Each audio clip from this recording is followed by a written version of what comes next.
Hola amigos de Cinemanía, soy Chema Mansilla, bienvenidos a la base secreta de Bazinga. Esta semana, como en el Bazinga anterior, os traigo un par de videojuegos y un buen montón de buenas lecturas en formato viñeta. La primera novedad de la que os voy a hablar es Resident Evil Revelations, es la nueva entrega de la saga Resident Evil y la verdad es que es un juego que nos ha producido sentimientos encontrados. Es un juego que, bueno, técnicamente es muy justito, es un juego que ha llegado a Xbox y PlayStation desde una consola bastante más inferior desde un punto de vista técnico, solo que en las versiones de las consolas de sobremesa tiene unas texturas en HD. Técnicamente es un juego muy justito, es un juego ramploncete, sobre todo a estas alturas de generación, casi parece uno de los primeros juegos que aparecieron en PS3 en su momento, pero tiene un encanto que solamente pueden provocar en los jugadores los primeros títulos de la saga de Resident Evil, y es que este juego es lo más cercano que hemos tenido en los últimos años a la jugabilidad clásica de los Resident Evil. Si eres un fan de la saga, seguro que te va a enganchar este juego si no te gustaron pues Resident Evil 5 y Resident Evil 6, por ejemplo. La verdad es que, bueno, volver a encontrarte con Jill y con Chris y esos personajes clásicos de la saga con una jugabilidad que es la de los juegos clásicos Resident Evil 1, 2, la verdad es que te va a gustar.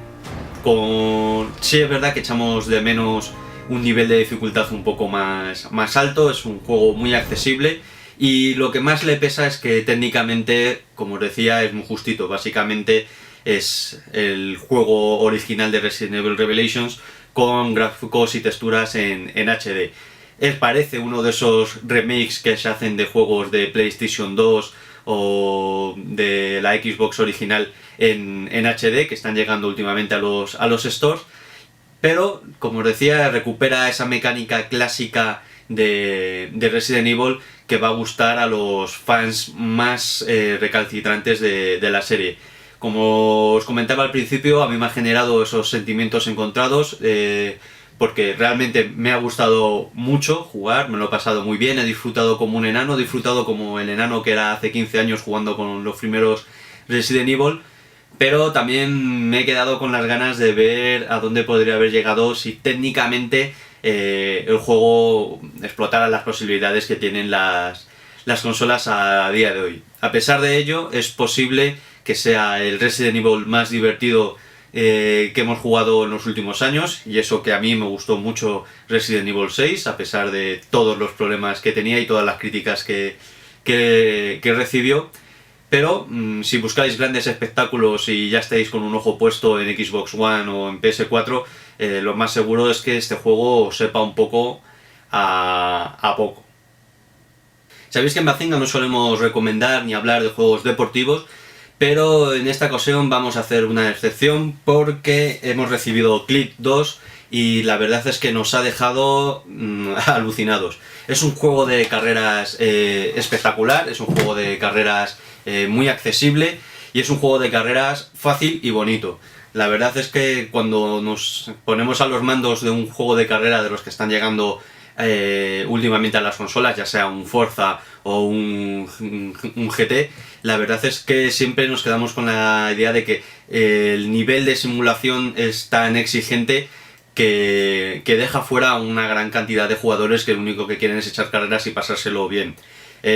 Hay otros juegos, por ejemplo los últimos Need for Speed, que el nivel de dificultad que tienen a la hora de tener que hacer una serie de derrapes y bueno, movimientos técnicos con el coche, pasa lo mismo. Muchos jugadores se quedan fuera porque el nivel de dificultad para conseguir no ganar la carrera, sino hacer una puntuación a base de conseguir derrapes o adelantamientos extremos, pues deja a muchos jugadores en la cuneta. En este caso Grid 2 ofrece esas carreras espectaculares, derrapes, adelantamientos y esa parte técnica de esos grandes títulos de carreras, pero además lo hace de una manera muy accesible. Tiene un nivel de dificultad muy fácil, en el que conseguir llegar primero en las carreras no es demasiado difícil,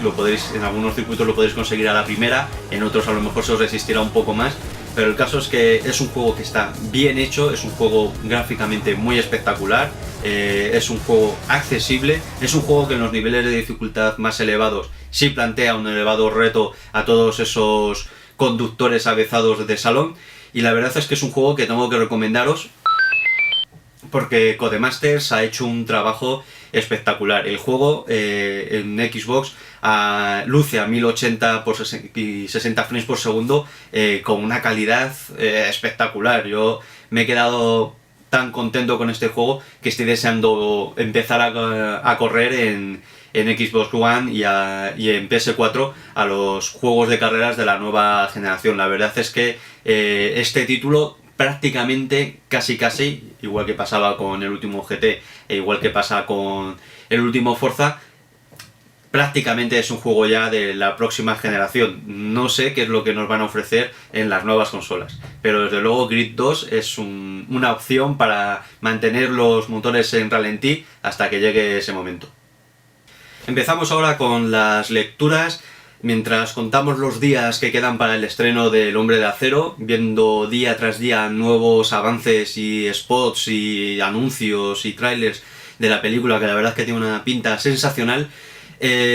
nos encontramos con cómics de DC, la casa de Superman, que son jugadas un tanto extrañas de estas que está haciendo la editorial dentro de su movida Nuevos 52, en las que están no solamente remozando sus personajes clásicos, sino relanzando o lanzando nuevas ideas, algunas veces un tanto locas y estrafalarias. En este caso nos encontramos con Frankenstein, agente de S.H.I.E.L.D. Es una mezcla muy rara entre Nick Furia de Marvel y Hellboy, en el que el monstruo de Frankenstein es un agente secreto de una agencia ultra misteriosa que vive dentro de una fortaleza microscópica que flota sobre Metrópolis, y la verdad es que se dedican a cazar monstruos, y es una idea, como os digo, muy alocada, con un dibujo en ocasiones muy solvente, en otras ocasiones parece un cómic de los 90, de aquellos de Lobo que tanto nos gustaban. Como os digo, es una serie un tanto extraña, tal vez un poco irregular, pero desde luego es una historia que merece la pena que le demos una oportunidad, porque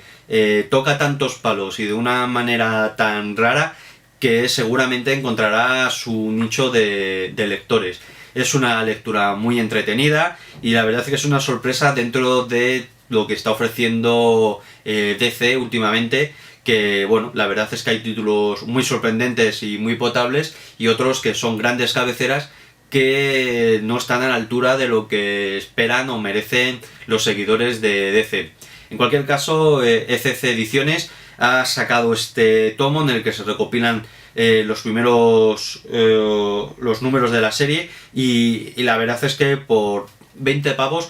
podéis darle una oportunidad al monstruo de Frankenstein y a esta aventura que va a tocarse tangencialmente con la serie de Animal Man, que es una de mis series preferidas de DC en la actualidad. Y la verdad es que este Frankenstein es un experimento que puede resultar muy refrescante para todos aquellos lectores de cómic que quieren ver un lado del universo DC que no se suele ver normalmente o que no hemos visto hasta el momento. ECC Ediciones también está reeditando en nuestro país una de las mejores series del catálogo de DC, esta vez dentro del universo Vértigo, del sello Vértigo, una de esas colecciones que junto con Predicador o Hellblazer hicieron del sello Vértigo la plataforma para cómic de autor que es hoy en día. Se trata de El último hombre, es una aventura fantástica que yo leí en su momento editada por otra editorial y que ahora ECC reedita en unos tomos estupendos, y la verdad es que es una oportunidad magnífica para todos aquellos que no la tienen todavía o que no la han leído, para que se hagan con uno de los cómics clave de los últimos 15 años. La verdad es que es un TVO que visualmente Ha envejecido un poquito, es verdad que el dibujo no tiene el nivel que suelen tener ahora mismo la mayoría de las colecciones, tanto de DC como en general, del cómic americano. El coloreado digital, que en aquellos momentos todavía está dando sus primeros pasos, queda un poquito plano. Pero si somos un poco condescendientes con un cómic que ya tiene unos cuantos añitos y nos centramos en la historia, vamos a descubrir uno de los títulos más chulos que se han escrito, como os digo, en los últimos años. Imaginaros un futuro apocalíptico terrible a lo Mad Max, en el que todos los machos de todas las especies han desaparecido de la faz de la Tierra misteriosamente en un solo día y solamente han quedado las hembras. Solamente no, porque tenemos a un aprendiz de mago escapista y su mono ayudante que han sobrevivido y que tal vez posean la clave de la supervivencia de la especie humana. Como os digo, es un cómic estupendo, es un cómic que a estas alturas todavía sigue siendo una influencia para muchos creadores. El otro día pudimos hablar con el equipo de Naughty Dog, los creadores de Uncharted, cuando vinieron a Madrid a presentar su nuevo título, The Last of Us, ese juego apocalíptico lleno de mutantes contagiados por hongos, uno de los mejores juegos que va a llegar a PlayStation 3, el broche de oro de esta generación. Y nos comentaban que una de las mayores influencias, junto con The Walking Dead, para el tono de la historia era y el último hombre. Si a estas alturas la gente que está haciendo los videojuegos más punteros te recomienda que leas estos tebeos, tal vez deberías hacerlo, ¿no? Y si la gente de Naughty Dog te recomendaba ahí El último hombre, yo te voy a recomendar la siguiente novedad de Panini. Se trata de Fatal, es un cómic alucinante de la mano de Ed Brubaker, que sabéis que es el gran nuevo talento en los guiones de Marvel. Es un guionista que hizo un trabajo estupendo en DC con el universo adyacente de Batman, con los policías de Gotham, y que pegó el salto a Marvel y es el responsable, por ejemplo, de renovar completamente la iconografía del Capitán América. Tanto es así que su trabajo, que es seguramente la etapa más reciente y más brillante del personaje, es la que ha influido directamente en la nueva película del Capitán América, Soldado de Invierno. La verdad es que este es su trabajo seguramente más personal. Es un cómic fantásticamente bien dibujado por Sean Phillips, con un color fantástico, y la historia es una mezcla entre cultos satánicos, género negro, policías corruptos y terrores primigenios a lo Lovecraft. La verdad es que es una lectura que está entre la película de género negro más clásica y la narrativa visual en cómic más inteligente y novedosa de los últimos años. La verdad es que yo me lo he pasado genial leyéndolo, he encontrado detalles que son muy de Mike Mignola y su Hellboy, lo cual está muy bien. He encontrado narrativa y elementos que son de Will Eisner, lo cual es genial, y he encontrado esa propia voz que tiene Brubaker para narrar historias, y la verdad es que es una de las lecturas que más he disfrutado en los últimos meses. Es una recomendación que os hago, que no podéis perderos. Fatal, editorial Panini, tenéis que haceros con él, así. Y otro cómic que me ha emocionado mucho es el segundo tomo de la colección de Conan el Bárbaro, editado por Planeta de Agostini. De la mano de Brian Wood vamos a conocer el final de la saga de Belit, o de esta nueva revisión de la saga clásica de Belit. Ya sabéis, Belit la pirata es el gran amor de Conan, y la verdad es que esta vuelta de tuerca a la leyenda de Conan y Belit a mí me ha emocionado. Visualmente es un poco raro y a lo mejor no es el estilo que uno está acostumbrado a encontrarse en los cómics de Conan, pero es una aproximación que están haciendo desde Dark Horse para atraer nuevos lectores, y la verdad es que tiene detalles, tiene páginas y tiene momentos. La verdad es que yo todavía no me he acostumbrado mucho a este nuevo Conan jovencito y ese estilo casi manga en algunos momentos, pero tengo que deciros que este segundo tomo a mí me ha tocado el corazoncito y creo que a Conan también. Es un cómic lleno de dolor y de sangre y de lágrimas, y en el que Conan realmente lo va a pasar muy mal. Si no sois grandes fans de Conan el Cimmerio, además de recomendaros los libros de Robert Howard y que leáis los orígenes y los originales, este es tal vez el momento para reengancharos o conocer al personaje con los cómics que está publicando Planeta de Agostini.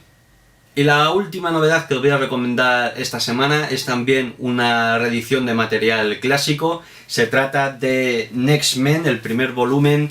de Norma Editorial, en el que se recupera esta serie de John Byrne, que sabéis que es una auténtica leyenda viviente del cómic. Es el responsable de alguna de las etapas más recordadas de los Cuatro Fantásticos o de los X-Men, y seguramente también se ha encargado de habernos ofrecido al Superman más moderno y seguramente el que mejor ha recogido la esencia del personaje. En el momento en el que estaba en su mejor momento creativo, lanzó esta serie de creación propia, en el que vamos a conocer a un grupo de chavales muy en la línea de X-Men, con una serie de poderes, con un origen misterioso y que desde luego supone la cima creativa de este autor después de dejar Marvel y DC. Desde X-Men, John Byrne, a pesar de ser una auténtica leyenda, prácticamente no ha hecho nada que esté a la altura de su nombre. Este es seguramente su última gran aportación a la industria del cómic, de momento, y la verdad es que volver a encontrarme con estos personajes y estos cómics muchos años después de que Norma los editara por primera vez en unos cómics finitos de grapa, ha sido una auténtica experiencia. Además, la edición que ha sacado, este tomo fantástico y maravilloso y súper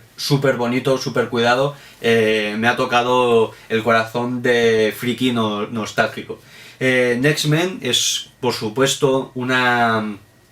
pieza fundamental en toda colección de amantes del trabajo de John Byrne, de amantes del cómic americano, y que seguramente sirva para dar a conocer a esta gran leyenda a un montón de lectores que a día de hoy no le conocen. Si le dais una oportunidad a este cómic y os enganchéis, seguramente no dejaréis escapar tampoco haceros con la oportunidad de haceros con los cómics de los Cuatro Fantásticos o de X-Men que os comentaba antes. Esta es seguramente la oportunidad de conocer a John Byrne como se merece. Es una recomendación absoluta que hago para lectores primerizos y para nostálgicos, sobre todo por la estupenda reedición en tomos que ha hecho Norma con esta colección. Y eso es todo por esta semana. Muchas gracias a todos por la visita y nos vemos en el próximo Bazinga.